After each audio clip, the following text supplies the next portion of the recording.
અને આજ વિશે વધુ વાત કરવા માટે અમારા સંવાદદાતા અમદાવાદથી સપના જોડાઈ ગયા છે, જેમની સાથે નીટ એક્સપર્ટ પણ ઉપસ્થિત છે। સપના, સીધા આપની પાસે આવીશું।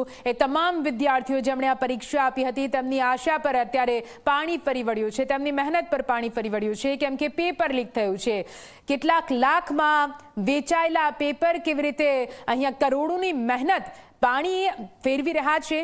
સૌથી મોટો સવાલ, આ પેપર લીક કેવી રીતે થાય છે? આપ એક્સપર્ટ પાસે ઉપસ્થિત છો, તેમનું શું કહેવું છે આ સમગ્ર મામલા પર?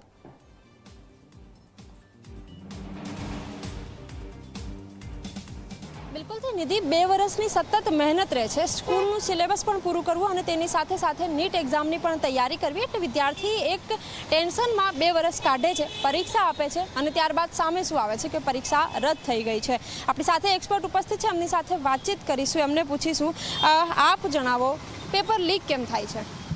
જો પેપર લીક થાય છે કારણ કે કેટલીક જગ્યાએ બેદરકારી પૂરા પ્રમાણમાં થાય છે। કેટલાક લોકો 25 લાખ વિદ્યાર્થીઓ આજે ગુજરાત નહીં સમગ્ર ભારતમાંથી નીટની એક્ઝામ આપવા જઈ રહ્યા છે, અને જ્યારે પેપર લીક જેવો શબ્દ સાંભળીએ છીએ ત્યારે આપણો અંતરાત્મા દુઃખી થઈ જાય છે, કારણ કે આ લીક થાય છે એની માટે જવાબદાર કેટલાક લોકો છે કે જે પેપર ફોડે છે, અથવા તો કેટલાક સેન્ટર છે જ્યાં કોઈક ને કોઈક રીતે ચોરી થાય છે। આ બહુ દર્દનાક બાબત છે કે જો આના વિશે નહીં વિચારો તો પછી લોકોને, જે બાળક છે આજે 2 વર્ષ સતત મહેનત કરી રહ્યું છે, તો એને એવું થાય કે હું શેની માટે ભણું।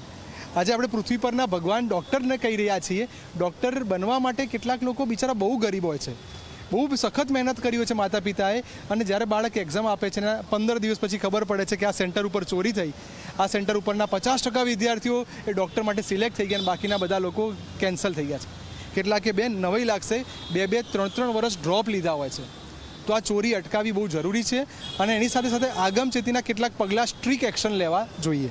અચ્છા, પરીક્ષા આપી એના પછી ક્યાંક એવું ચર્ચામાં હતું જ કે આ જગ્યાએથી આવી ભૂલ થઈ છે, તમે કેટલી વાતો શું સાંભળી? ઓકે, આવું સેમ વસ્તુ 2 વર્ષ પહેલાં પણ બની હતી। કેટલાક સેન્ટર ઉપર પેપર લીક થયેલા હતા, છોકરાઓને મોડા છોડવામાં આવ્યા, કેટલાકને ટીક કરાવવામાં આવી, આવા સેન્ટર વિશે સાંભળેલું।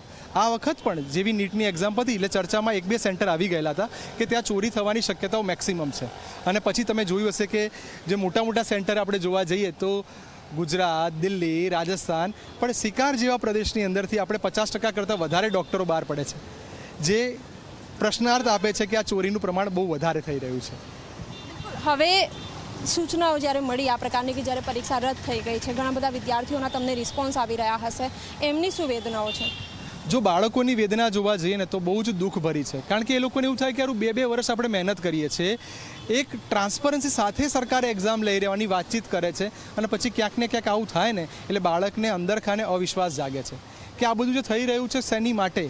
કે હું હજી મારો શબ્દ એ છે કે એવા ઘણા બધા વિદ્યાર્થીઓ છે, 25 લાખ વિદ્યાર્થીઓ, તમે ખાલી વિચારો, એ નીટ માટે તૈયારી કરે છે, 2-2, 3-3 વર્ષ ડ્રોપ લે છે, અને જ્યારે બાળકને એવું કહેવામાં આવે કે નીટની એક્ઝામ રદ થઈ છે અને હવે આગામી માહિતી અમે ટૂંકા ગાળામાં આપીશું, તો ફરી પાછું હવે એને ફરી વાંચવાનું, પેપરનું લેવલ કેવું નીકળશે કેવું નહીં નીકળે, જેણે ડ્રોપ લીધા છે એ છોકરાઓનું શું, એની માટે પછી વય મર્યાદા ગણો કે દિવસો ગણો, શું કરવાનું। કેટલાક એવા છે કે જેને પોતે ટાર્ગેટ બનાવ્યું છે કે મને આ કોલેજમાં એડમિશન મળી જશે, હવે એને ફરી પાછું વાંચવું, તો આ બાળક માટે વિચારો કેટલા બધા વિકટ પ્રશ્નો એની સામે છે। બિલકુલ વિકટ પ્રશ્નો, અને તેની સાથે સાથે ખૂબ ગંભીર બેદરકારી, અને આ બેદરકારી ક્યાંક કે ક્યાંક જે વહીવટ વ્યવસ્થા છે તો એની માટે પણ શર્મનાક ઘટના કહેવાય, કારણ કે 2 વર્ષની મહેનત, સ્કૂલનું સિલેબસ પણ પૂરું કરવું, તેની સાથે સાથે એક્ઝામની તૈયારી, અને જેમ એક્સપર્ટ કહી રહ્યા છે કે ઘણા બધા વિદ્યાર્થીઓ એવા પણ હોય છે કે જે ડ્રોપ લઈને આ પરીક્ષાની તૈયારી કરતા હોય છે, તો ક્યાંક ને ક્યાંક જે ભવિષ્ય છે એમની કારકિર્દી ઉપર સવાલો ઊભા થતા હોય તે પ્રકારની સ્થિતિ જોવા મળી રહી છે। બિલકુલ, સપના, પૂરી માહિતી માટે આભાર। તો